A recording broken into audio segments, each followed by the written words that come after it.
بسم اللہ الرحمن الرحیم۔ السلام علیکم ورحمۃ اللہ وبرکاتہ۔ پیارے دوستو، آج کی ہماری ویڈیو کا موضوع ہے سیدنا حضرت عثمان غنی رضی اللہ تعالی عنہ۔ جی ہاں، اسلام کے تیسرے خلیفہ حضرت سیدنا عثمان غنی رضی اللہ تعالی عنہ کا دل آویز تذکرہ کہ جن کے علاوہ دنیا میں کوئی ایسا شخص نہیں جس کے نکاح میں کسی نبی کی دو بیٹیاں آئی ہوں۔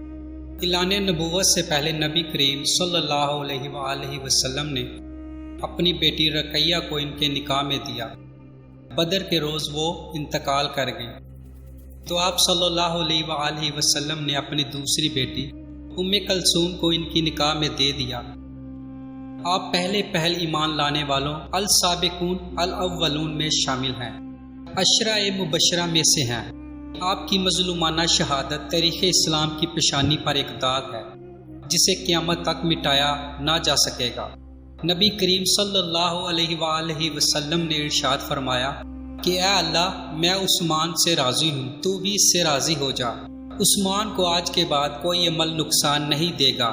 جماعت اصحاب روشن ستارے ہیں، آسمان پر موجود ستاروں کی روشنی کم و بیش ہے، یعنی مثال صحابہ اکرام رضی اللہ تعالی عنہ کی ہے، لیکن ہے سبھی روشن۔ ان میں سے سب سے نمایاں، سب سے روشن، سب سے تابناک بہرحال پہلے چار صحابہ رضی اللہ تعالی عنہ ہیں۔ یہی پہلے چار اصحاب خلفائے راشدین ہیں۔ عشرہ مبشرہ میں بھی سب سے پہلے انہی کا نام ہے۔ اسلام کا دامن شہادتوں سے مالا مال ہے۔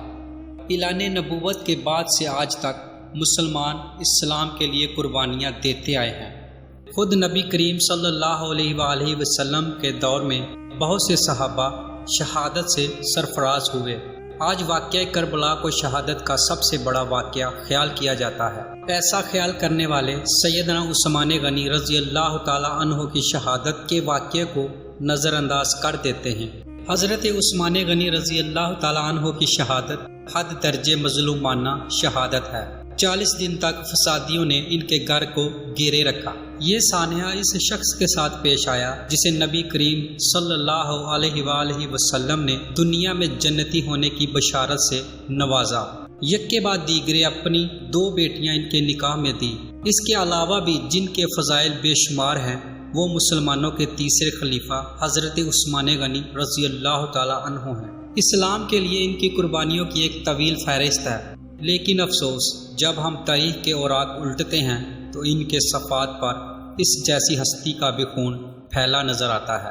پیارے دوستو، ویڈیو کو شروع کرنے سے پہلے آپ دوستوں سے گزارش ہے کہ اگر آپ نے ویڈیو کو لائک نہیں کیا تو اس کو بھی ایک لائک کر دیں، اور اگر آپ پہلی دفعہ ہمارے چینل پر آئے ہیں تو چینل کو سبسکرائب کر آل نوٹیفیکیشن کو آن کرنا مت، تاکہ ہماری ہر نئی آنے والی ویڈیو کا نوٹیفیکیشن آپ دوستوں کو سب سے پہلے مل سکے۔ پیارے دوستو، سیدنا عثمان غنی رضی اللہ تعالی عنہ ہجری سال شروع ہونے سے 47 سال پہلے 576 عیسوی میں شہر مکہ میں پیدا ہوئے۔ ان کی پیدائش سے 6 سال پہلے ہمارے پیارے نبی صلی اللہ علیہ وآلہ وسلم دنیا میں تشریف لا چکے تھے۔ ماں باپ نے نام عثمان رکھا، اسی نام سے مشہور ہوئے۔ ابو عبداللہ اور ابو عمر کنیتیں تھیں، لیکن کنیت مشہور نہیں ہوئی۔ مشہور لقب ذوالنورین ہے، اس کا مطلب ہے دو نوروں والا۔ چونکہ نبی کریم صلی اللہ علیہ وآلہ وسلم کی دو صاحبزادیوں سے آپ کی شادی ہوئی، لہٰذا آپ کو یہ لقب ملا۔ دوسرا لقب غنی ہے۔ آپ بہت مالدار تھے، لیکن اپنا مال دین کی خدمت اور نیکی کے کاموں میں بے تحاشا خرچ کرتے رہتے تھے، اس لیے غنی مشہور ہوئے۔ 5ویں پشت میں ان کا سلسلہ نسب رسول اللہ صلی اللہ علیہ وآلہ وسلم سے جا ملتا ہے۔ آپ کا تعلق قریش سے تھا، اور قریش کے قبائل میں آپ بنو امیہ سے تھے۔ آپ کے پردادا کا نام امیہ تھا۔ نبی کریم صلی اللہ علیہ وآلہ وسلم کے پردادا کا نام ہاشم تھا۔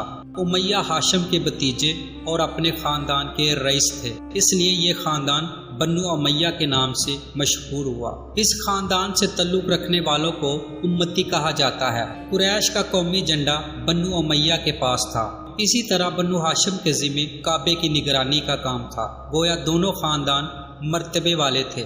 حضرت عثمان غنی کے والد عفان نے اسلام کا زمانہ نہیں پایا۔ رسول اللہ صلی اللہ علیہ وآلہ وسلم نے جس زمانے میں نبوت کا اعلان فرمایا، عفان اس سے پہلے ہی وفات پا چکے تھے۔ والدہ کا نام عروہ تھا۔ بی بی عروہ کی والدہ کا نام ام حکیم بیزہ تھا۔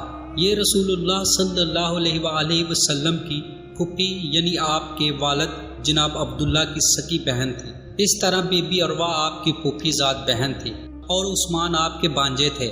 آپ کے بچپن کے حالات تاریخ کی کتب میں بہت کم ملتے ہیں۔ اتنا ذکر ضرور ملتا ہے کہ گھر والوں نے عثمان رضی اللہ تعالی عنہ کو لکھنا پڑھنا سکھایا، اچھے آدمیوں کی طرح رہنے کی تربیت دی۔ بڑے ہوئے تو غلے کی تجارت شروع کر دی۔ بہت ایماندار تاجر تھے، کاروبار خوب چمکا، بہت دولت مند ہوئے، لیکن انہوں نے اپنی دولت کو فضول کاموں میں خرچ نہ کیا، نیکی کے کاموں میں خرچ کرنے لگے۔ اس زمانے میں شراب پینے کا رواج تھا، بہت کم لوگ اس بری عادت سے بچے ہوئے تھے، لیکن عثمان نے کبھی شراب کو ہاتھ نہ لگایا۔ یہی وجہ تھی کہ قریش کے لوگ ان کی بہت عزت کرتے تھے۔ حضرت عثمان غنی رضی اللہ تعالیٰ عنہ 34 سال کے تھے کہ رسول اللہ صلی اللہ علیہ وآلہ وسلم نے اپنے نبی ہونے کا اعلان فرمایا۔ حضرت ابوبکر صدیق رضی اللہ تعالیٰ عنہ نے ان کے سامنے بھی اسلام کی خوبیاں بیان کی اور ان کے درمیان دوستی بھی تھی۔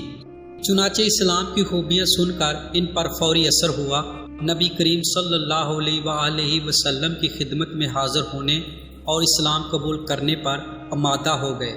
ایسے میں آپ صلی اللہ علیہ وآلہ وسلم خود وہاں تشریف لے آئے اور آتے ہی فرمایا، اے عثمان، اللہ کی جنت قبول کر، مجھے اللہ نے تیری اور تمام خلقت کی ہدایت کے لیے بھیجا ہے۔ یہ سنتے ہی سیدنا عثمان غنی نے فوراً کلمہ پڑھ لیا، اپنا ہاتھ رسول اللہ صلی اللہ علیہ وآلہ وسلم کے ہاتھ میں دے دیا۔ یہ نبوت کا پہلا سال تھا۔ اس وقت تک صرف گنتی کے چند نیک لوگوں نے ہی اسلام قبول کیا تھا۔ ان نیک لوگوں میں عثمان رضی اللہ تعالی عنہ کی خالہ سودا رضی اللہ تعالی عنہ بھی تھی۔ حضرت عثمان رضی اللہ تعالی عنہ اسلام لانے سے پہلے ایک دن ان کے ہاں گئے تو انہوں نے کہا، بانجے، بے شک محمد صلی اللہ علیہ وآلہ وسلم اللہ کے سچے رسول ہیں، ان پر قرآن نازل ہوا ہے اور وہ اللہ کی طرف بلاتے ہیں، ان کا دین قبول کرنے میں ہی بہتری ہے۔ خالہ کی باتوں کا بھی حضرت عثمان پر بہت اثر ہوا۔ اس کے بعد ابو بکر سے ان کی ملاقات ہوئی تو انہوں نے خالہ کی باتوں کا ذکر کیا۔ اس پر سیدنا ابو بکر صدیق رضی اللہ تعالی عنہ نے فوراً فرمایا، اللہ کی قسم، جو کچھ تمہاری خالہ نے کہا ہے وہ بالکل سچ ہے۔ پھر انہوں نے خود بھی اسلام کی خوبیوں کا ذکر کیا۔ حضرت عثمان غنی رضی اللہ تعالی عنہ کا دل بالکل موم ہو گیا۔ پھر جو ہی نبی کریم صلی اللہ علیہ وآلہ وسلم وہاں تشریف لائے تو حضرت عثمان غنی رضی اللہ تعالی عنہ نے کلمہ پڑھ لیا۔ جناب ذوالنورین میں اس قدر خوبیاں تھیں کہ ان کے اسلام قبول کرنے کے کچھ ہی عرصے کے بعد رسول کریم صلی اللہ علیہ وآلہ وسلم نے اپنی بیٹی رقیہ رضی اللہ تعالی عنہ کی شادی ان سے کر دی۔ اس طرح عثمان رضی اللہ تعالی عنہ رسول کریم صلی اللہ علیہ وآلہ وسلم کے داماد بنے۔ نبوت کے اعلان کو جب 4 سال گزر گئے تو نبی کریم صلی اللہ علیہ وآلہ وسلم نے لوگوں کو اعلانیہ اسلام کی دعوت دینی شروع کی۔ اس پر مکہ کے مشرک آپ صلی اللہ علیہ وآلہ وسلم کے اور مسلمانوں کے دشمن ہو گئے، مسلمانوں پر ظلم کے پہاڑ توڑنے لگے۔ حضرت عثمان کے کافر چاچا حکم بن ابی القاص کو ان کے اسلام لانے کے بارے میں معلوم ہوا تو آگ بگولا ہو گئے۔ عثمان غنی کو رسیوں سے جکڑ کر مارنے پیٹنے لگا اور ان سے کہتا کہ یہ نیا مذہب چھوڑ دو۔ سیدنا عثمان غنی رضی اللہ تعالی عنہ یہ مار پیٹ صبر اور حوصلے سے برداشت کرتے رہے اور جواب میں یہی فرماتے، جو چاہو کر لو، اسلام کو تو اب نہیں چھوڑوں گا۔ آخر حکم تھک گیا، انہوں نے ان کو ان کے حال پر چھوڑ دیا۔ دوسرے کافر بھی آپ کو ستاتے رہے۔ جب کافروں کا ظلم حد سے بڑھا تو نبوت کے 5ویں سال نبی کریم صلی اللہ علیہ وآلہ وسلم نے فرمایا، تم لوگ یہاں سے نکل کر حبشہ چلے جاؤ، وہاں کا بادشاہ اچھا آدمی ہے، کسی پر ظلم نہیں ہونے دیتا۔ جب تک اللہ تعالیٰ تمہاری اس مصیبت کو دور نہیں کر دیتا، اس وقت تک تم لوگ وہی ٹھہرو۔ چنانچہ صحابہ اکرام رضوان اللہ اجمعین کے پہلے گروہ نے حبشہ کی جانب ہجرت کی۔ اس گروہ میں 12 مرد اور 4 عورتیں تھیں۔ سیدنا عثمان غنی رضی اللہ عنہ ان کے امیر تھے اور ان کے ہمراہ ان کی زوجہ محترمہ رسول اللہ صلی اللہ علیہ وآلہ وسلم کی صاحبزادی رقیہ رضی اللہ عنہ بھی تھی۔ حبشہ عرب کے جنوب مغرب کی طرف سمندر پار افریقہ کے بر اعظم میں واقع ہے۔ سمندر کا نام بحرہ قزم ہے۔ آج کل یہ ملک ایتھوپیا کہلاتا ہے۔ اس زمانے میں حبشہ کے بادشاہ کو نجاشی کہا جاتا تھا۔ اس وقت جو بادشاہ حبشہ پر حکومت کرتا تھا وہ مذہب کے اعتبار سے عیسائی تھا، لیکن بہت نیک دل تھا اور انصاف پسند تھا۔ دوسرے مذہب کے لوگوں پر خود ظلم کرتا، نہ کسی اور کو ان پر ظلم کرنے دیتا۔ سیدنا عثمان غنی رضی اللہ تعالی عنہ کی ہجرت کے بارے میں نبی کریم صلی اللہ علیہ وآلہ وسلم نے یہ الفاظ ارشاد فرمائے: ابراہیم اور لوط علیہ السلام کے بعد عثمان غنی رضی اللہ تعالی عنہ پہلے شخص ہیں جنہوں نے اپنے گھر والوں کے ساتھ ہجرت کی۔ ہجرت کے معنی ہے جدائی یا اپنا وطن اور گھر بار چھوڑ کر کسی دوسرے ملک یا شہر میں جا بسنا۔ اسلام میں ہجرت کا مطلب ہے اپنا وطن اور گھر بار چھوڑ کر کسی دوسرے ملک یا شہر میں اس لیے جانا کہ اپنے دین کو بچایا جا سکے اور کسی ڈر یا رکاوٹ کے بغیر اللہ کی بندگی کی جا سکے۔ دین کی خاطر اپنا پیارا وطن اور گھر بار چھوڑنا بہت بڑی قربانی ہے، اس کا بہت ثواب ہے۔ ان لوگوں کو ابھی حبشہ گئے 3 ماہ ہی گزرے تھے کہ ان تک یہ خبر پہنچی کہ مکے کے سبھی کافر مسلمان ہو گئے ہیں۔ یہ خبر سن کر انہیں بہت خوشی ہوئی، سب مکے کی طرف واپس پلٹے۔ حضرت عثمان غنی اور ان کی زوجہ محترمہ حضرت رقیہ بھی ساتھ تھی۔ مکے کے پاس پہنچنے پر انہیں معلوم ہوا کہ وہ خبر غلط تھی۔ اب انہوں نے واپس حبشہ جانا مناسب نہ سمجھا۔ مکے کے سرداروں میں سے کسی نہ کسی کی پناہ حاصل کر کے مکے میں داخل ہو گئے۔ مکے میں وہی حال تھا، مسلمانوں پر خوب ظلم و ستم کے پہاڑ توڑے جا رہے تھے۔ جب ان کی سختیاں حد سے بڑھ گئیں تو اگلے سال رسول کریم صلی اللہ علیہ وآلہ وسلم نے پھر ہدایت فرمائی کہ مسلمان حبشہ کی طرف ہجرت کر جائیں۔ اس مرتبہ 102 مسلمان مرد اور عورتیں حبشہ کی طرف روانہ ہوئے۔ ان میں سیدنا عثمان غنی اور سیدہ رقیہ بھی تھے۔ یہ ان کی حبشہ کی طرف دوسری ہجرت۔ حبشہ پہنچ کر یہ لوگ امن اور چین کی زندگی بسر کرنے لگے۔ قریش نے اپنے آدمی حبشہ بھیج کر کوشش کی کہ نجاشی ان لوگوں کو ان کے حوالے کر دے، لیکن اس نے ایسا کرنے سے انکار کر دیا۔ اس طرح یہ لوگ کئی سال وہاں رہے۔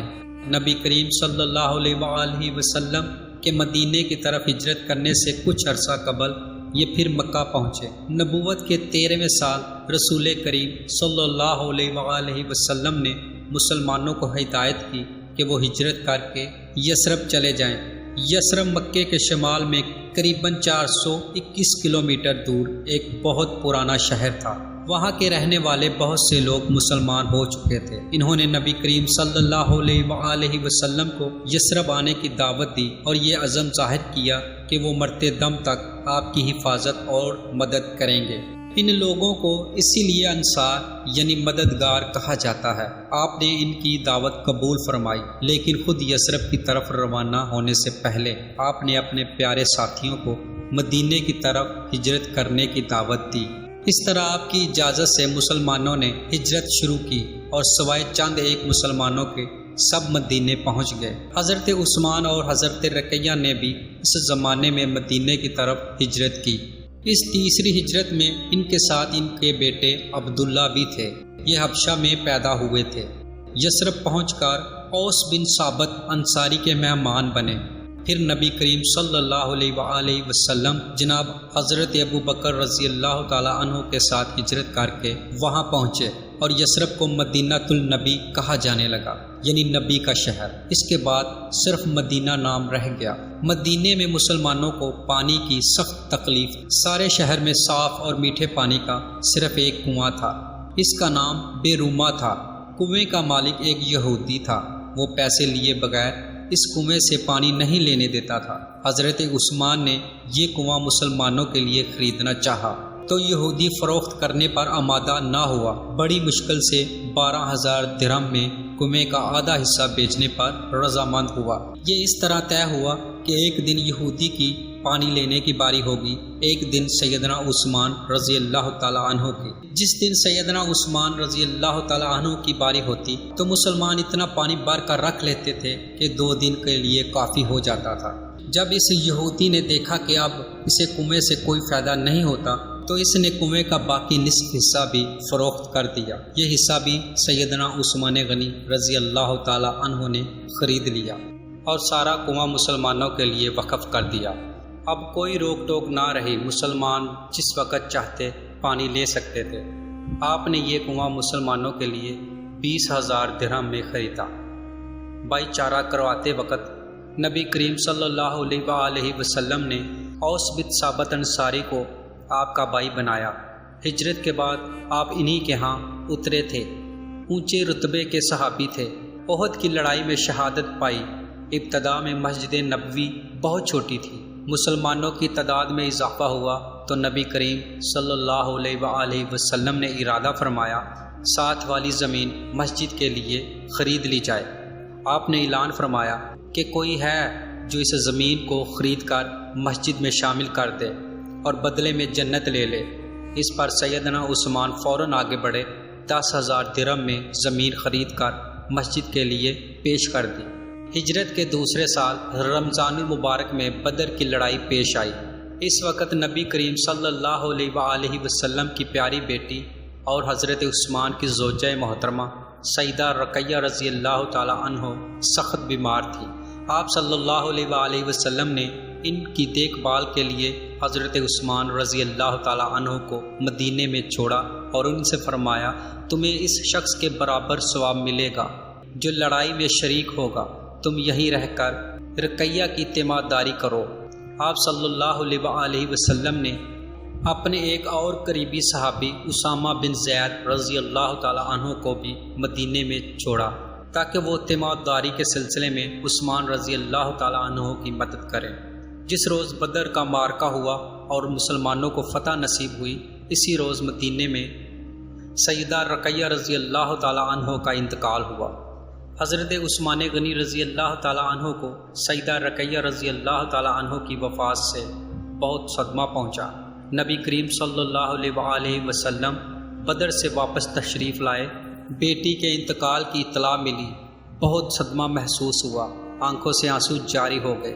حضرت رقیہ رضی اللہ تعالیٰ عنہ کی قبر پر تشریف لے گئے۔ حضرت عثمان غنی رضی اللہ تعالیٰ عنہ کو تسلی دی، مال غنیمت میں سے ایک مجاہد کے برابر حصہ دیا اور فرمایا تمہارا ثواب بھی کسی دوسرے سے کم نہیں ہے۔ سیدہ رقیہ رضی اللہ تعالیٰ عنہ کی وفات کے بعد سیدنا عثمان غنی رضی اللہ تعالیٰ عنہ بہت غمگین رہنے لگے۔ کہا کرتے تھے افسوس رسول اللہ صلی اللہ علیہ وآلہ وسلم سے میرا رشتہ ٹوٹ گیا۔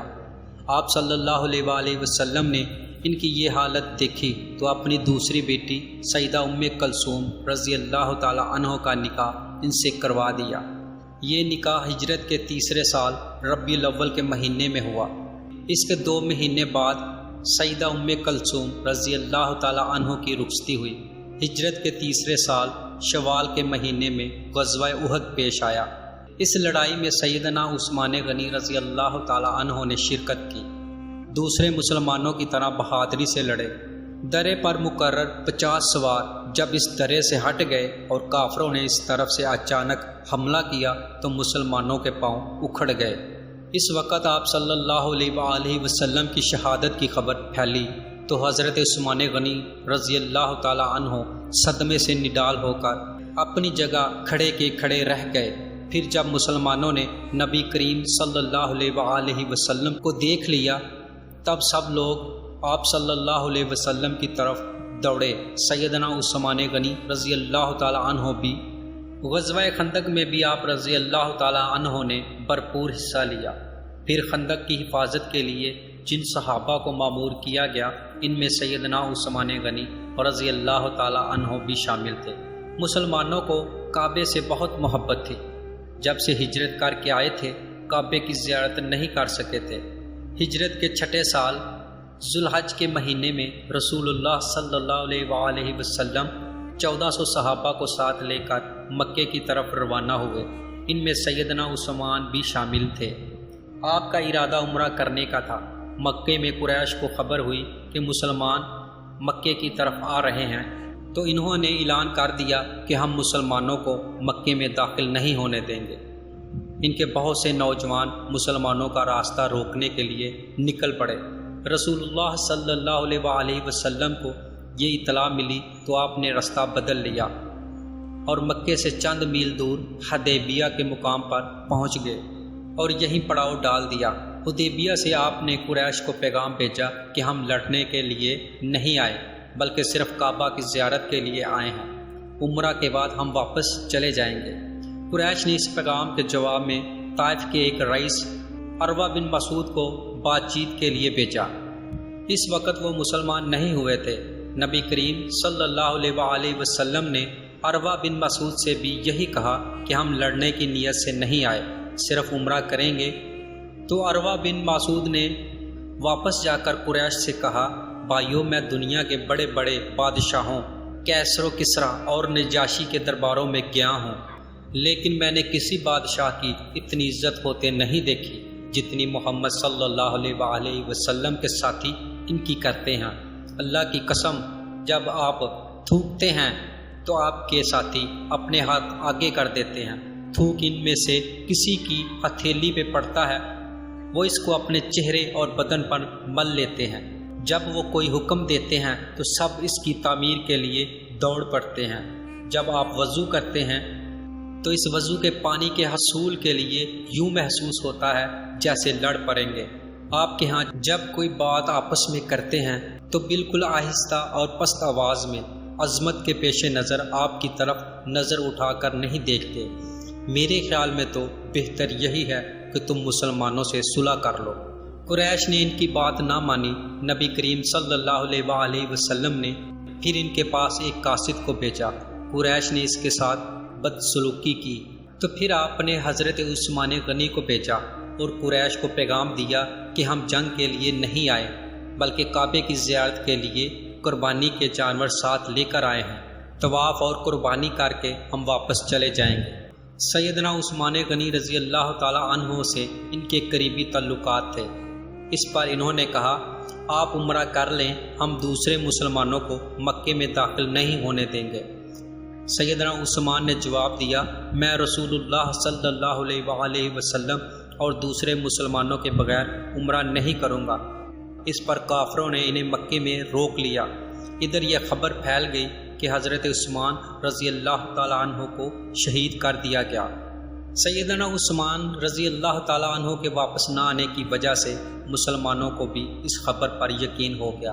انہیں شدید صدمہ ہوا، غصہ بھی بہت آیا۔ وہ سب کافروں سے بدلہ لینے کے لیے بے چین ہو گئے۔ حالت اس وقت یہ تھی کہ مسلمان صرف 1400 تھے، لڑائی کا سامان پاس نہیں تھا، ان کے پاس صرف تلواریں تھیں۔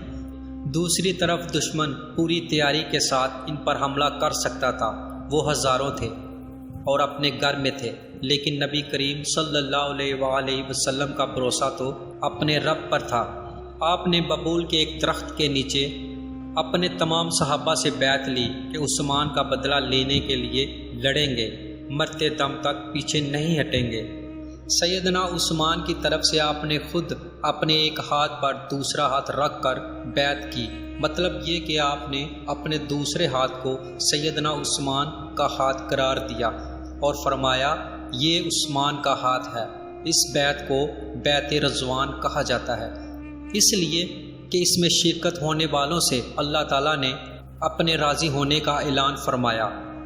یہ اعلان قرآن کریم کی سورہ فتح میں ہے۔ اللہ تعالیٰ نے فرمایا، گویا جن لوگوں نے اس وقت یہ بیعت کی اللہ ان سے خوش ہو گیا۔ اس سے بڑی خوش بختی اور کیا ہو سکتی ہے کہ اللہ خوش ہو جائے۔ اس لیے سیدنا عثمان رضی اللہ تعالیٰ عنہ کی شہادت کی خبر کے باوجود رسول اللہ صلی اللہ علیہ وآلہ وسلم نے اپنے ہاتھ کو سیدنا عثمان غنی رضی اللہ تعالیٰ عنہ کا ہاتھ قرار دے کر اس بیعت میں انہیں بھی شامل کر لیا تھا، تاکہ شہادت کے بہت بڑے مرتبے کے ساتھ ساتھ وہ ان لوگوں میں بھی شامل ہو جائے جن سے اللہ راضی ہو گیا۔ بیعت کے بعد مسلمان لڑائی کی تیاری کر رہے تھے کہ حضرت عثمان غنی رضی اللہ تعالیٰ عنہ وہاں پہنچ گئے۔ انہیں زندہ سلامت دیکھ کر مسلمان بہت خوش ہوئے۔ ادھر مسلمانوں کے جوش اور جذبے کی کفیت دیکھ کر کافر مسلمانوں سے صلح پر آمادہ ہو گئے۔ انہوں نے چند شرائط پر مسلمانوں سے صلح کر لی۔ ایک معاہدہ لکھا گیا، اس میں یہ تمام شرائط درج کی گئی۔ اس معاہدے کا نام صلح حدیبیہ مشہور ہوا اور یہ بیعت رضوان کے نام سے مشہور ہوئی۔ معاہدے کی ایک شرط یہ بھی تھی کہ اس سال مسلمان عمرہ کیے بغیر چلے جائیں۔ اگلے سال ذوالقعدہ کے مہینے میں قریش 3 دن کے لیے مکہ سے نکل جائیں گے۔ مسلمان ان دنوں میں عمرہ کر لیں۔ چنانچہ آپ صلی اللہ علیہ وآلہ وسلم تمام صحابہ کے ساتھ واپس چلے گئے۔ بیعت رضوان کے بعد حضرت عثمان غنی رضی اللہ تعالی عنہ خیبر کی لڑائی میں شریک ہوئے۔ یہ لڑائی ہجرت کے 7ویں سال محرم کے مہینے میں پیش آئی۔ فتح کے بعد رسول اللہ صلی اللہ علیہ وآلہ وسلم نے سیدنا عثمان غنی رضی اللہ تعالی عنہ کو خیبر میں زمین کا ایک حصہ عنایت فرمایا۔ ہجرت کے 8ویں سال نبی کریم صلی اللہ علیہ وآلہ وسلم 10,000 صحابہ کے ساتھ مکہ کی طرف روانہ ہوئے۔ ان میں سیدنا عثمان غنی بھی شامل تھے۔ مکے کی فتح کے بعد حنین کی لڑائی میں بھی حضرت عثمان رضی اللہ تعالی عنہ نے شرکت کی۔ اس کے بعد تبوک کی لڑائی کا واقعہ پیش آیا۔ روم کا بادشاہ مدینے پہ حملہ کرنا چاہتا تھا۔ نبی کریم صلی اللہ علیہ وآلہ وسلم نے آگے بڑھ کر اس کا مقابلہ کرنے کا ارادہ فرمایا۔ آپ صلی اللہ علیہ وآلہ وسلم نے ارد گرد سے بھی مدد کے لیے مسلمانوں کو بلا لیا۔ اس طرح ایک بڑا لشکر جمع ہو گیا۔ اتنے بڑے لشکر کے لیے خوراک، ساز و سامان، ہتھیاروں اور سواریوں کا انتظام ایک مسئلہ تھا۔ اس لیے نبی کریم صلی اللہ علیہ وآلہ وسلم نے مسلمانوں سے دل کھول کر چندہ دینے کا اعلان کیا اور فرمایا کہ ایسا کرنے والوں کے لیے جنت ہے۔ مسلمانوں نے اس موقع پر ایک دوسرے سے بڑھ چڑھ کر حصہ لیا۔ سیدنا ابو بکر صدیق رضی اللہ تعالی عنہ گھر کا سارا سامان لے آئے۔ سیدنا عمر فاروق رضی اللہ تعالی عنہ گھر کا نصف سامان لے آئے۔ عبد الرحمن بن عوف رضی اللہ تعالی عنہ نے 40,000 درہم دیے۔ باقی صحابہ نے بھی جتنا زیادہ سے زیادہ ممکن تھا روپیہ اور سامان دیا۔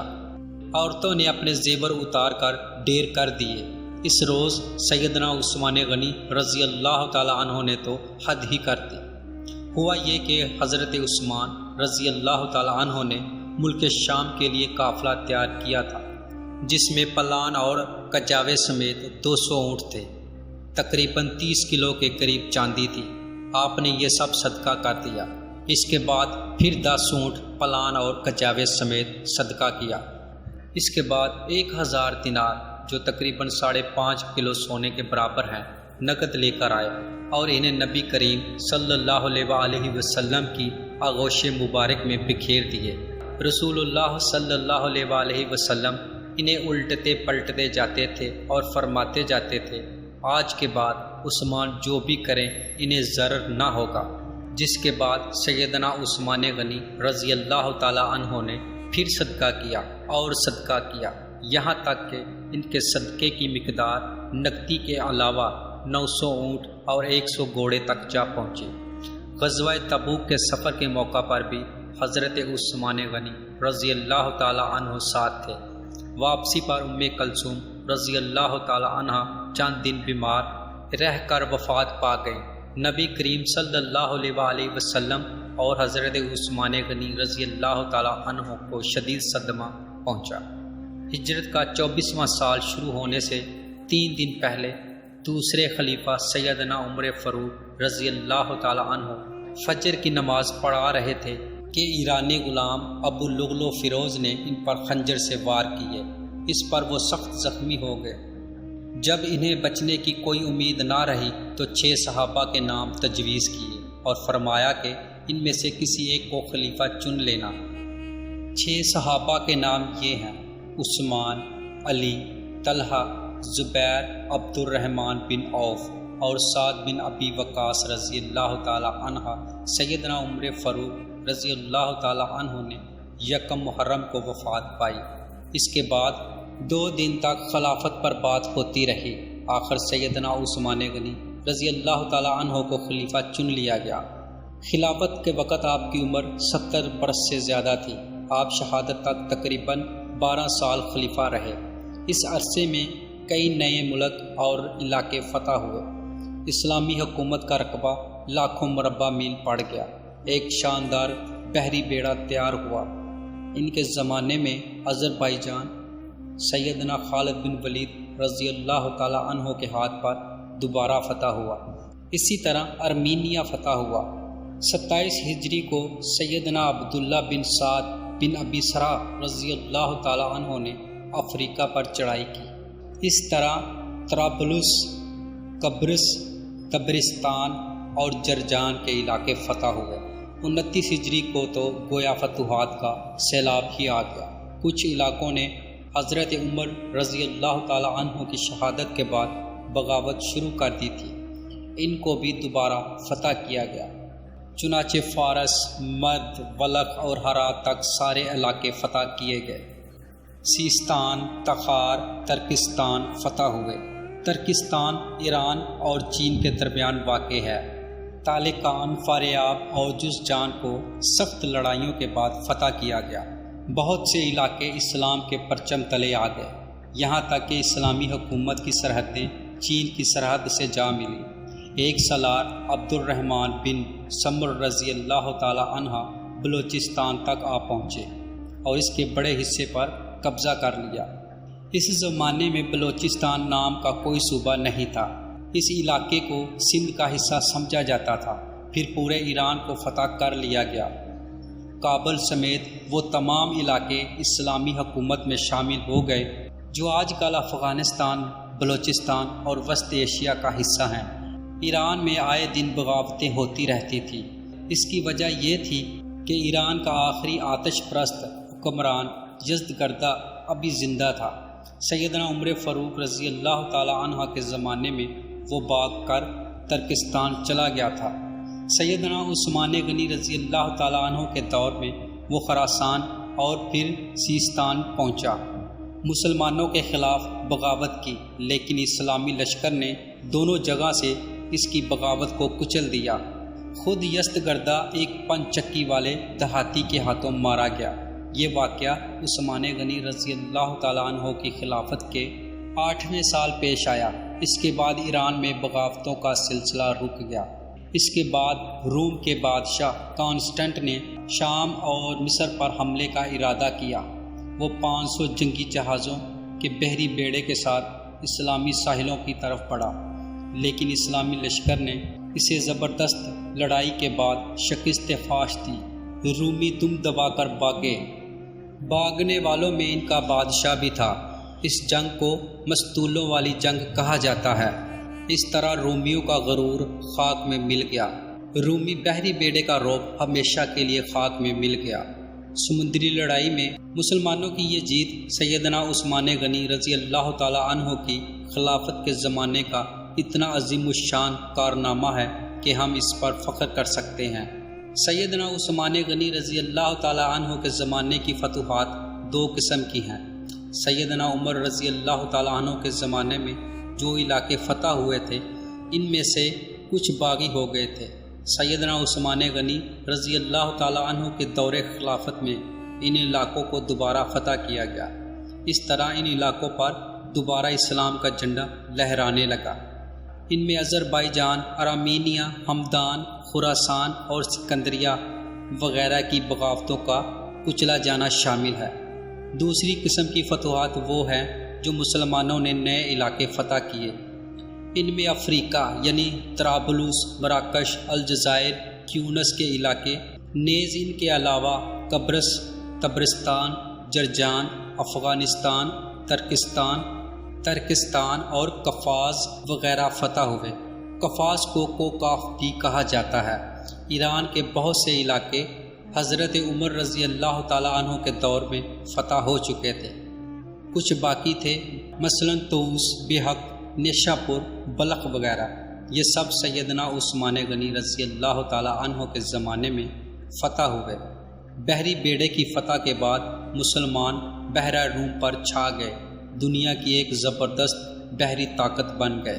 شام کے والی سیدنا امیر معاویہ نے سیدنا عثمان رضی اللہ تعالیٰ عنہ کی توجہ اس طرف دلائی کہ ہمیں ہر وقت رومیوں کی طرف سے بحری حملے کا خطرہ رہتا ہے، ان کے مقابلے کے لیے ہمارے پاس بھی بحری بیڑا ہونا چاہیے۔ اس پر انہوں نے بحری بیڑا تیار کرنے کا حکم دے دیا۔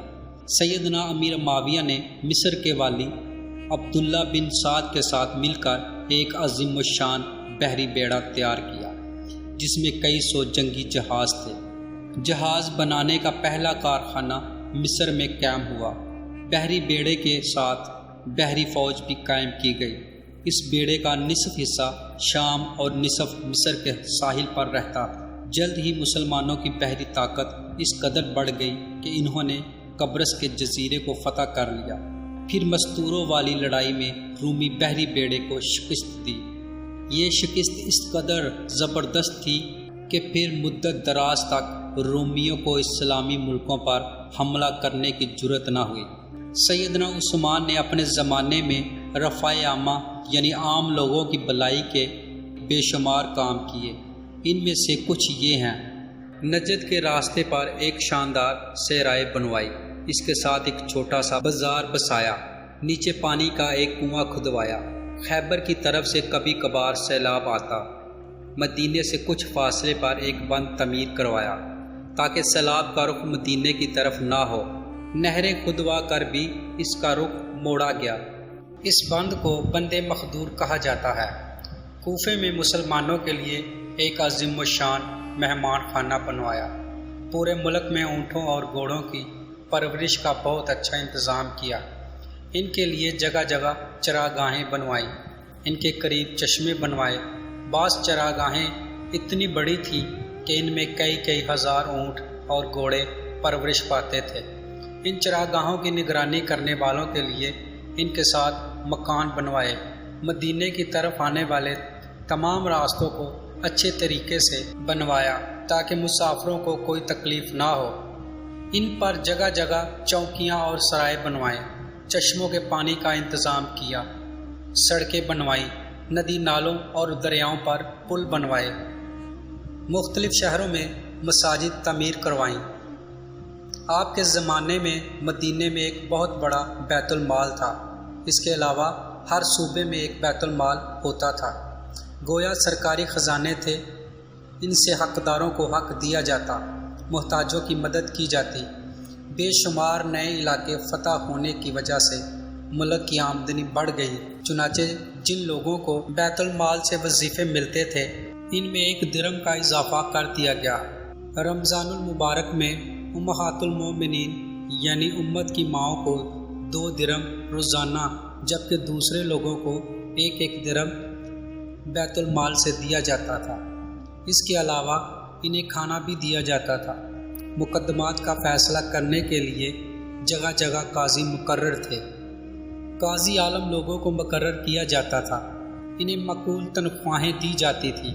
قاضی حاکم کے ماتحت نہیں ہوتے تھے، اس طرح وہ ہر مقدمے کا فیصلہ قرآن و حدیث کے مطابق کرتے تھے۔ ان پر کسی کا کوئی دباؤ نہیں ہوتا۔ بڑے بڑے شہروں میں مفتی بھی تھے۔ قاضی حضرات کو کسی مسئلے میں کوئی مشکل پیش آتی تو وہ مفتیوں سے فتویٰ طلب کرتے، ان کے فتووں کے مطابق فیصلہ کرتے۔ حکومت کے کاموں میں سیدنا عثمان بڑے بڑے بزرگ صحابہ سے مشورہ لیتے تھے۔ آپ ساری زندگی اپنے مال سے دین کی خدمت کرتے رہے۔ ایک خدمت یہ تھی کہ مسلمانوں کو قرآن پاک کی ایک قرات پر جمع کر دیا، حرم شریف میں توسیع کروائی، ارد گرد کے مکانات خرید کر یہ کام کروایا۔ آپ نے خانہ کعبہ پر پہلی بار نہایت قیمتی غلاف چڑھایا۔ اس سے پہلے معمولی غلاف ہوتا تھا۔ مسجدوں میں خوشبو کی دھنی آپ کے زمانے میں شروع ہوئی۔ صفوں کو سیدھا رکھنے کے لیے آدمی مقرر کیے۔ سیدنا عثمان غنی رضی اللہ تعالیٰ عنہ اسلام کی تبلیغ اور اشاعت کا بہت خیال رکھتے تھے۔ دوسرے مذاہب کے لوگوں سے بھی بہت اچھے سلوک کرتے تھے۔ مختصر یہ کہ آپ کے دور میں بہت شاندار کام ہوئے۔ اسلام نے بہت ترقی کی، لیکن افسوس آپ کی خلافت کے آخری چند سال بہت مشکلات میں گزرے۔ اس کی وجہ وہ فتنے تھے جو اندر ہی اندر پلک رہے تھے، سلگ رہے تھے۔ فتنوں کی یہ آگ پھر بڑک اٹھی۔ سیدنا عثمان غنی رضی اللہ تعالیٰ عنہ کے خلاف فتنے برپا کرنے والے وہ لوگ تھے جو اپنے آپ کو مسلمان کہتے تھے، لیکن اصل میں وہ مسلمان نہیں تھے۔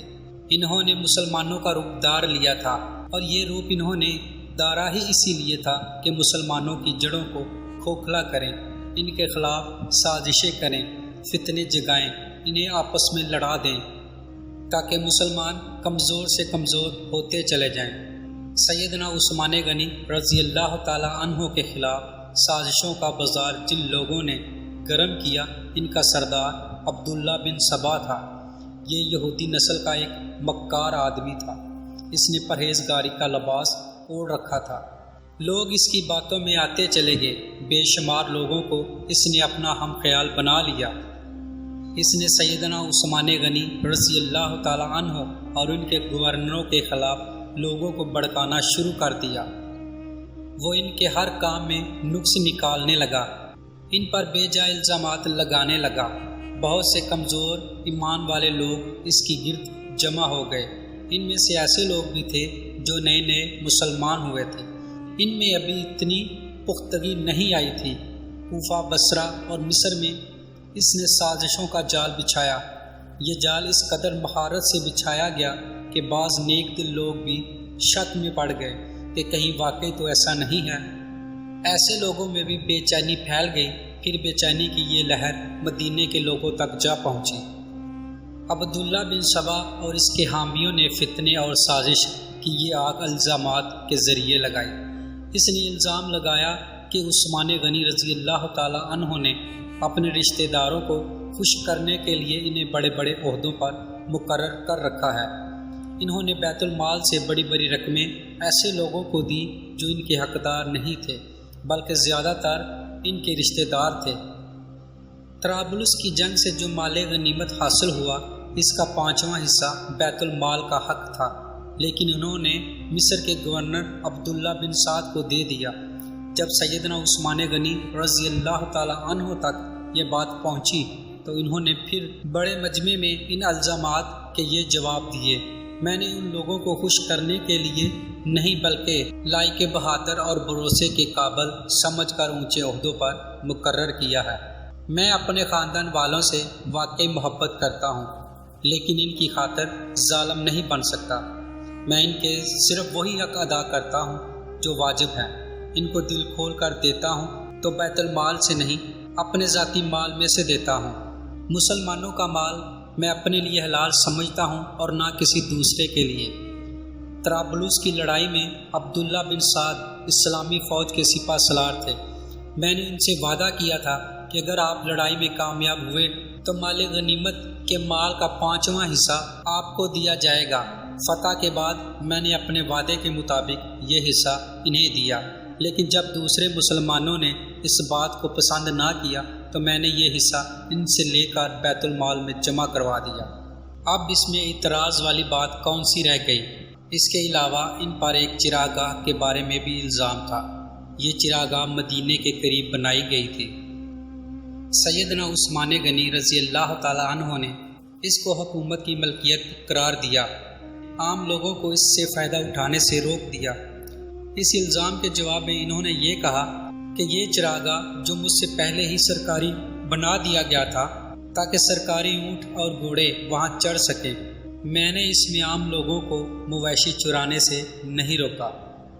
میرے پاس تو صرف 2 اونٹ ہیں جو میں نے حج کے لیے رکھ چھوڑے ہیں۔ خلافت سے پہلے میں سب سے زیادہ اونٹ اور بکریوں کا مالک تھا۔ اب ان 2 اونٹوں کے سوا میرے پاس کوئی جانور نہیں، یعنی میں اس چراگاہ میں اپنے مویشی نہیں چراتا۔ ان کے علاوہ سیدنا عثمان رضی اللہ تعالیٰ عنہ پر اور بھی ایسے الزامات لگائے گئے جن کے سر سے کوئی حقیقت نہیں تھی۔ بعض باتوں کا بتنگڑ بنا دیا گیا اور ادھر فساد پھیلانے والے لوگ کسی بات کے جواب پر کوئی توجہ نہیں دیتے تھے۔ ان کی تو بس ایک ہی ضد تھی کہ سیدنا عثمان رضی اللہ تعالیٰ عنہ کو خلیفہ نہ رہنے دیا جائے۔ جب یہ لوگ دوسروں کو کھلم کھلا بغاوت پر ابھارنے لگے تو سیدنا عثمان غنی رضی اللہ تعالیٰ عنہ نے صوبوں کے تمام گورنروں کو مدینے میں طلب کر کے ان سے مشورہ کیا کہ اس شورش کو کیسے رفع کیا جائے۔ بعض نے رائے دی کہ فساد پھیلانے والوں کو سخت سزائیں دی جائیں، لیکن سیدنا عثمان غنی رضی اللہ تعالیٰ عنہ بہت نرم مزاج تھے، ایسا کرنا پسند نہ کیا۔ دوسری کسی رائے پر بھی اتفاق نہ ہو سکا۔ سارے گورنر اپنے اپنے علاقوں کی طرف واپس روانہ ہو گئے۔ ان کے جانے کے بعد سیدنا عثمان غنی رضی اللہ تعالیٰ عنہ نے شورش کو دور کرنے کے لیے 3 کام کیے۔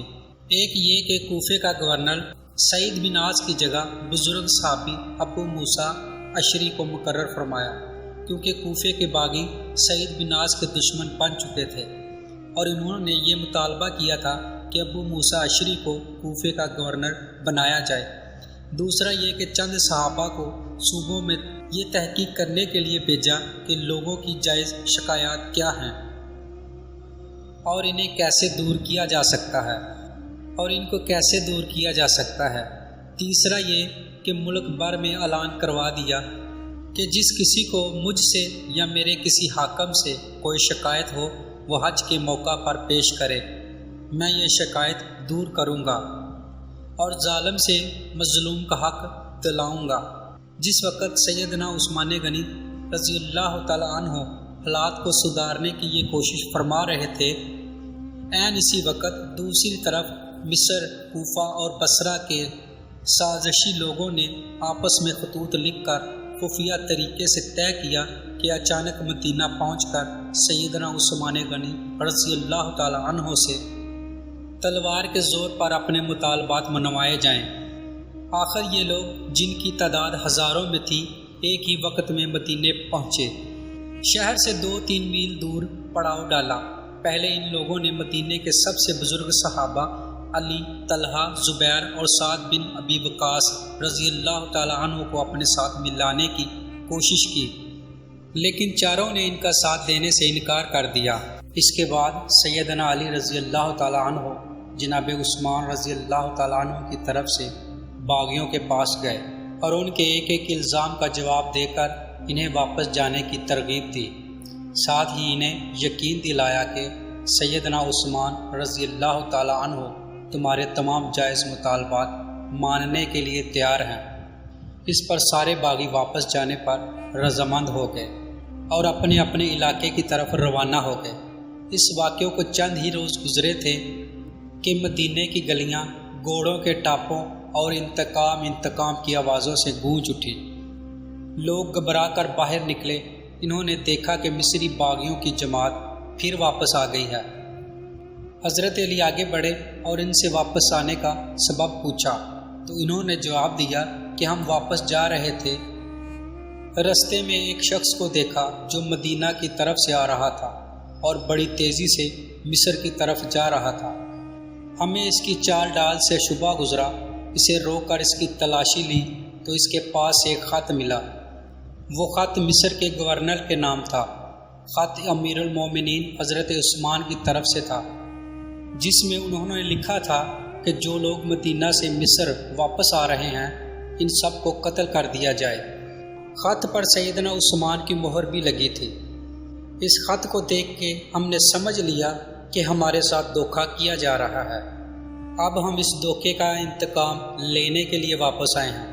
جب یہ معاملہ سیدنا عثمان رضی اللہ تعالیٰ عنہ کے سامنے رکھا گیا تو وہ بہت حیران ہوئے اور قسم کھا کر کہا، نہ میں نے یہ خط لکھا نہ کسی سے لکھوایا ہے۔ اس پر لوگوں نے خیال ظاہر کیا کہ یہ خط سیدنا عثمان رضی اللہ تعالیٰ عنہ کے مشیر مروان بن حکم نے ان کی اجازت کے بغیر لکھا ہے۔ ادھر باغی تو فساد پر تلے ہوئے تھے۔ انہوں نے کہا، خط چاہے کسی نے بھی لکھا ہو اس کے ذمہ دار خلیفہ ہی ہیں، اس لیے وہ خلافت سے الگ ہو جائیں۔ اسی دوران میں کوفہ اور بصرہ کے لوگ بھی واپس آ گئے۔ ان سے پوچھا گیا کہ تم لوگوں کے راستے تو الگ الگ ہیں، پھر تم کس طرح راستے سے پلٹ آئے ہو؟ انہوں نے کوئی جواب نہ دیا اور مصریوں میں شامل ہو گئے۔ سیدنا عثمان غنی رضی اللہ تعالیٰ عنہ نے باغیوں کو جواب دیا، جب تک مجھ میں جان ہے خلافت سے الگ نہیں ہوں گا۔ میں تمہاری ہر جائز شکایات کو دور کرنے کے لیے تیار ہوں، لیکن تمہارے کہنے سے خلافت کی قمیض کو نہیں اتاروں گا، اس لیے کہ یہ قمیض مجھے اللہ نے پہنائی ہے، اور مجھے رسول اللہ صلی اللہ علیہ وسلم نے فرمایا تھا کہ اللہ تعالیٰ تجھے قمیض پہنائے گا، پھر اسے اتارنے کے لیے لوگ آئیں گے، تو اسے نہ اتارنا۔ میں نہ تو تلوار کے زور پر خلیفہ بنا تھا اور نہ کوئی تلوار کے زور پر مجھے خلافت سے الگ کر سکتا ہے۔ میں رسول اللہ صلی اللہ علیہ وآلہ وسلم کی وصیت کے مطابق آخری دم تک صبر کروں گا۔ ان کا یہ جواب سن کر سارے باغی آگے بڑھے اور امیر المومنین سیدنا عثمان غنی رضی اللہ تعالی عنہ کے گھر کو گھیرے میں لے لیا۔ باغیوں نے ان کے گھر کو کئی دن تک گھیرے میں رکھا۔ ان دنوں میں ان ظالموں نے بہت گھٹیا حرکات کی، ان کے گھر میں پانی اور خوراک تک نہ جانے دی۔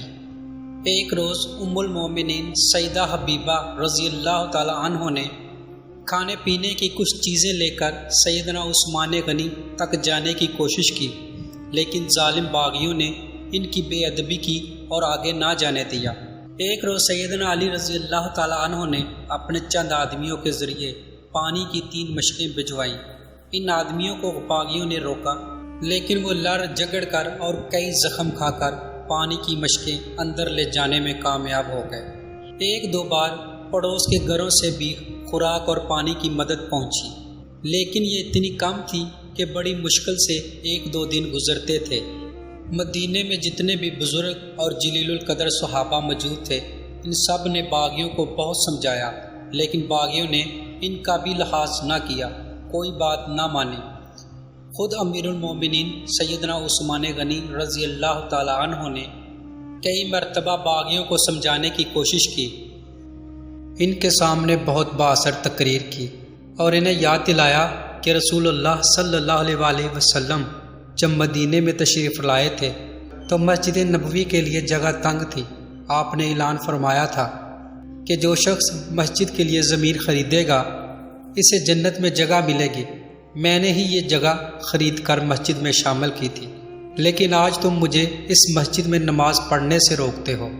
ہجرت کے بعد سارے مدینے میں میٹھے پانی کا صرف ایک ہی کنواں تھا، تو نبی پاک صلی اللہ علیہ وآلہ وسلم نے اعلان فرمایا تھا کہ جو شخص اس کنویں کو خرید کر مسلمانوں کے لیے پانی عام کرے گا اس کے لیے جنت ہے۔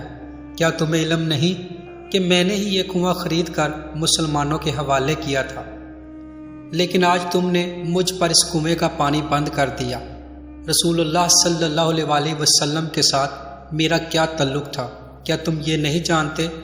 ان کی یہ تمام باتیں بھی پتھر دل باغیوں کو نہ ہلا سکی۔ ان ظالموں نے امیر المومنین کے مکان کو آنے والے تمام رستوں پر پہرے بٹھا دیے تاکہ مدینے کے لوگ ان کی مدد کو نہ پہنچ سکیں۔ پھر بھی 700 بہادر مسلمان گات لگا کر کسی نہ کسی طرح سے سیدنا عثمان غنی رضی اللہ تعالی عنہ کے پاس گئے اور امیر المومنین سے کہا، اگر آپ اجازت دیں تو ہم ان باغیوں سے لڑیں۔ اس پر حضرت عثمان رضی اللہ تعالی عنہ نے فرمایا، میں تم لوگوں کو اللہ کا واسطہ دیتا ہوں کہ کوئی شخص میرے لیے اپنا خون نہ بہائے۔ اس پر چند نوجوانوں کے سوا نہ چاہتے ہوئے بھی باقی لوگ واپس چلے گئے۔ سیدنا عثمان غنی رضی اللہ تعالی عنہ نے یہ بھی پسند نہ فرمایا کہ رسول اللہ صلی اللہ علیہ وآلہ وسلم کے شہر کو چھوڑ کر کسی دوسرے شہر چلے جائیں۔ وہ تمام مصیبتیں صبر و شکر سے برداشت کرتے رہے، لیکن گوارا نہ کیا کہ لوگ ان کی خاطر ایک دوسرے کا خون بہائیں۔ ادھر مدینے میں یہ ہو رہا تھا، ادھر مکہ میں حج ہو رہا تھا۔ اکثر لوگ حج کے لیے گئے ہوئے تھے۔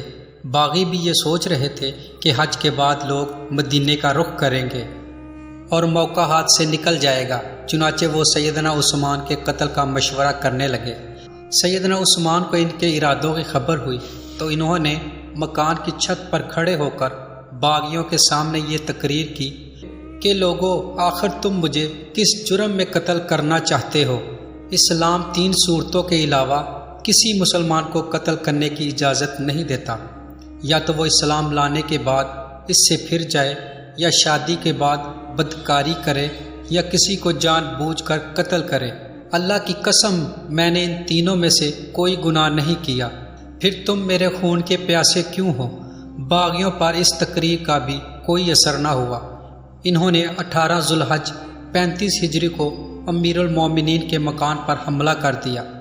گھر کے بڑے دروازے پر حسن بن علی، عبداللہ بن زبیر، محمد بن طلحہ رضی اللہ تعالیٰ عنہ اور ان کے دوسرے نوجوان پہرا دے رہے تھے۔ انہوں نے باغیوں کا زبردست مقابلہ کیا اور زخم کھا کر بھی انہیں اندر داخل نہ ہونے دیا۔ اب 4 باغی ساتھ کے ایک مکان کے ذریعے دیوار پھلانگ کر اندر داخل ہو گئے۔ اس وقت سیدنا عثمان رضی اللہ تعالیٰ عنہ روزے سے تھے اور آپ قرآن پاک کی تلاوت کر رہے تھے۔ ظالموں نے لوہے کی ایک سلاخ، نیزے اور تلوار سے ان پر حملہ کیے۔ ان کی زوجہ محترمہ سیدہ نیلہ رضی اللہ تعالیٰ عنہ انہیں بچانے کے لیے آگے بڑھی تو تلوار کے وار سے ظالموں نے ان کی انگلیاں کاٹ دیں۔ اس طرح ظالموں نے 82 سالہ نہت امیر المومنین سیدنا عثمان رضی اللہ تعالیٰ عنہ کو شہید کر دیا۔ انا للہ و انا الیہ راجعون۔ جنہوں نے اپنے آپ کو بچانے کے لیے ان کا خون بہانا پسند نہیں فرمایا تھا، ورنہ وہ فوج کو بلا کر ان سب کو قتل کروا سکتے تھے۔ ان کا خون قرآن کے ان الفاظ پر گرا۔ وہ جمعے کے دن کا تیسرا پہر تھا۔ ان کی شہادت کی خبر سن کر لوگ سناٹے میں آ گئے۔ ان کے گمان میں بھی نہیں تھا کہ بات یہاں تک پہنچ جائے گی۔ جنازہ رات کے وقت لے جایا گیا۔ ڈر تھا کہ باغی لاش کی بے حرمتی نہ کریں۔ اس مظلوم شہید کو جنت البقیع میں دفن کیا گیا۔ آپ بہت خوبصورت تھے، ہمیشہ صاف ستھرا لباس پہنتے تھے، لیکن ایسا لباس نہیں پہنتے تھے جس سے غرور پیدا ہو۔ گھر کے افراد کو بھی ایسا لباس نہیں پہننے دیتے تھے۔ غذا عام طور پر سادہ اور نرم کھاتے تھے۔ آپ روزی کپڑے اور غلے وغیرہ کی تجارت سے کماتے تھے۔ بہت دیانتدار اور کامیاب تاجر تھے۔ اپنی دولت اللہ کے راستے میں لٹاتے رہتے تھے۔ بہت زیادہ صفائی پسند تھے۔ جس دن سے مسلمان ہوئے تھے ہر روز غسل فرماتے تھے۔ خوشبو بہت پسند تھی۔ فرض نمازوں اور روزوں کی سختی سے پابندی کے علاوہ نفلی عبادت بھی بہت کرتے تھے۔ اکثر تیسرے دن روزہ رکھتے، رات کو صرف اتنا کھاتے کہ انسان زندہ رہ سکے۔ بعض اوقات تو ساری رات عبادت میں گزار دیتے۔ قرآن مجید کی تلاوت کا بہت زیادہ شوق تھا۔ تلاوت کے بغیر کوئی دن نہ گزرتا تھا۔ ہر سال حج کے لیے جاتے، آخری سال باغیوں کے محاصرے کی وجہ سے نہ جا سکے۔ لکھنا پڑھنا جانتے تھے، وحی کی کتابت بھی کرتے تھے۔ وحی نازل ہوتی تو اکثر نبی کریم صلی اللہ علیہ وآلہ وسلم انہیں لکھنے کے لیے بلاتے۔ قرآن کے بہت بڑے عالم اور حافظ تھے۔ رسول اللہ صلی اللہ علیہ وآلہ وسلم کی 166 احادیث آپ کے ذریعے سے امت تک پہنچی۔ شریعت کے مسائل سے بخوبی واقف تھے۔ لوگ ان سے مسئلے پوچھتے تھے۔ نبی کریم صلی اللہ علیہ وآلہ وسلم کی دوسری بیٹی سیدہ ام کلثوم کی وفات کے بعد آپ نے کچھ اور نکاح بھی کیے۔ 9 یا 7 بیٹیاں اور 8 بیٹے ہوئے۔ 2 بیٹے بچپن میں ہی فوت ہو گئے۔ ان کے ایک بیٹے عوان نے شہرت پائی، بنو امیہ کی حکومت میں اونچے عہدوں پر کام کیا۔ حیا سیدنا عثمان غنی رضی اللہ تعالیٰ عنہ میں بہت زیادہ تھی، حتیٰ کہ فرشتے بھی ان سے حیا کرتے تھے۔ اللہ کا خوف بہت زیادہ تھا۔ موت، قبر اور قیامت کا ہر وقت خیال رہتا۔ آپ کی سخاوت انتہا کو پہنچی ہوئی تھی۔ کوئی دن ایسا نہیں گزرتا تھا جس میں وہ خیرات نہ کرتے۔ وہ اللہ تعالیٰ کے اس ارشاد کی مکمل تصویر تھے۔ جو لوگ ضرورت مندوں کے لیے دل کو تنگ کیے بغیر اپنا مال خرچ کرتے ہیں وہی کامیاب ہیں۔ سیدنا عثمان غنی رضی اللہ تعالیٰ عنہ نے بحیرہ رومہ خرید کر مسلمانوں کے لیے عام کر دیا۔ مسجد نبوی کی توسیع کے لیے زمین خریدی۔ سیدنا علی رضی اللہ تعالیٰ عنہ کی سیدہ فاطمہ الزہرا رضی اللہ تعالیٰ عنہ سے شادی کا موقع آیا تو انہوں نے اپنی زرہ سیدنا عثمان غنی رضی اللہ تعالیٰ عنہ کے ہاتھوں 480 درہم میں بیچ دی۔ لیکن حضرت عثمان غنی رضی اللہ تعالیٰ عنہ نے اس رقم کے ساتھ وہ زرہ بھی انہیں واپس تحفے میں دے دی۔ تبوک کے موقع پر تو ان کی دریا دلی کی انتہا ہی ہو گئی۔ قحط کے موقع پر غلے سے لدے ہوئے اونٹ لوگوں میں تقسیم کر دیے۔ ہر جمعے کو ایک غلام آزاد کرتے تھے۔ اگر کسی جمعے نہ کر پاتے تو آئندہ جمعے 2 غلام آزاد کرتے۔ اپنی خلافت کے زمانے میں بیت المال سے اپنی ذات کے لیے 1 درہم بھی نہ لیا، اگرچہ وہ کم سے کم 5000 درہم ہر سال لینے کے حقدار تھے۔ 12 سالہ خلافت میں 60,000 درہم گویا انہوں نے مسلمانوں کے لیے چھوڑ دیے۔ آپ رضی اللہ تعالیٰ عنہ میں سادگی انتہا کو پہنچی ہوئی تھی۔ اپنے کام اپنے ہاتھوں سے کرتے تھے۔ ایک مرتبہ ایک غلام نے سیدنا عثمان غنی رضی اللہ تعالیٰ عنہ کو دعوت دی تو آپ نے اس کی دعوت خوشی سے قبول کر لی۔ نہایت صابر تھے، تمام مصیبتیں نہایت صبر سے برداشت کی۔ اپنے حامیوں کو مخالفین پر تلوار نہ اٹھانے دی۔ نبی کریم صلی اللہ علیہ وسلم سے آپ کو بے انتہا محبت تھی۔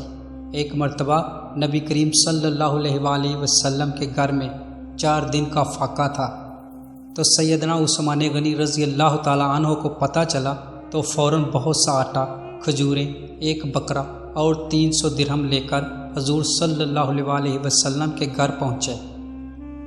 اس وقت آپ صلی اللہ علیہ وسلم گھر میں نہیں تھے۔ انہوں نے یہ چیزیں بی بی عائشہ رضی اللہ تعالیٰ عنہ کے حوالے کی۔ تھوڑی دیر بعد کچھ روٹیاں اور بنا ہوا گوشت بھی دے آئے۔ جب نبی کریم صلی اللہ علیہ وسلم گھر تشریف لائے تو سیدہ عائشہ صدیقہ رضی اللہ تعالیٰ عنہ نے آپ صلی اللہ علیہ وسلم کو بتایا کہ عثمان یہ سامان دے گئے ہیں۔ آپ صلی اللہ علیہ وسلم یہ سن کر گھر نہیں ٹھہرے، فوراً مسجد میں تشریف لے گئے اور ہاتھ اٹھا کر دعا مانگی، اے اللہ، میں عثمان سے راضی ہو گیا ہوں، تو بھی عثمان سے راضی ہو جا۔ یہ الفاظ نبی کریم صلی اللہ علیہ وسلم نے 3 بار دہرائے۔ جس ہاتھوں سے سیدنا عثمان غنی رضی اللہ تعالیٰ عنہ نے نبی کریم صلی اللہ علیہ وسلم سے بیعت کی تھی، اسی ہاتھ سے ساری زندگی گندی چیز کو نہیں چھوا۔ باغیوں کی شورش بڑی تو حضرت امیر معاویہ رضی اللہ تعالیٰ عنہ نے پیشکش کی کہ آپ میرے پاس شام آ جائیے، یہاں آپ ہر طرح سے محفوظ رہیں گے۔ اس پر آپ نے فرمایا، چاہے میری گردن کٹ ہی جائے، میں رسول اللہ صلی اللہ علیہ وسلم کے شہر کو نہیں چھوڑ سکتا۔ نبی کریم صلی اللہ علیہ وسلم کو بھی آپ سے اتنی ہی محبت تھی، اس لیے اپنی 2 بیٹیاں آپ کے نکاح میں دی تھی۔ سیدنا عثمان غنی رضی اللہ تعالیٰ عنہ ان 10 صحابہ میں سے ہیں جنہیں جنت کی خوشخبری نبی کریم صلی اللہ علیہ وسلم نے اس دنیا ہی میں دے دی تھی۔ رسول اللہ صلی اللہ علیہ وسلم کا یہ بھی فرمان ہے، عثمان رضی اللہ تعالیٰ عنہ جنت میں میرے ساتھی ہیں۔ سیدنا عثمان غنی رضی اللہ تعالیٰ عنہ کے چند اقوال یہ ہیں۔ آپ فرماتے ہیں، اس نے اللہ کا حق نہیں جانا جس نے لوگوں کا حق نہیں جانا۔ حقیر سے حقیر پیشہ اختیار کرنا ہاتھ پھیلانے سے بہتر ہے۔ غریب کا 1 روپیہ خیرات کرنا دولت مند کے 1 لاکھ روپے خیرات کرنے سے بہتر ہے۔ اپنے رب کے سوا کسی سے امید نہ رکھو، گناہ کسی نہ کسی صورت دل کو بے قرار رکھتا ہے۔ سب سے برا آدمی وہ ہے جو لوگوں کی برائیاں بیان کرتا ہے۔ اللہ رب العزت سیدنا عثمان غنی رضی اللہ تعالی عنہ پر رحمتوں کا نزول نازل فرمائے، آمین۔ میرے دوستو، یہ تھی ہماری آج کی ویڈیو اور میں امید کرتا ہوں کہ آپ کو یہ ہماری ویڈیو پسند آئی ہوگی۔ اگر پسند آئی ہے تو ویڈیو کو لائک کیجئے، اور اگر آپ نے ہمارے چینل کو سبسکرائب نہیں کیا تو اس کو سبسکرائب کر آل نوٹیفیکیشن کو آن کرنا مت بھولیے، تاکہ ہماری ہر نئی آنے والی ویڈیو کا نوٹیفیکیشن آپ دوستوں کو سب سے پہلے مل سکے۔ تو ملتے ہیں ایک نئی تحقیقی اور تاریخی ویڈیو کے ساتھ، تب تک کے لیے السلام علیکم ورحمۃ اللہ۔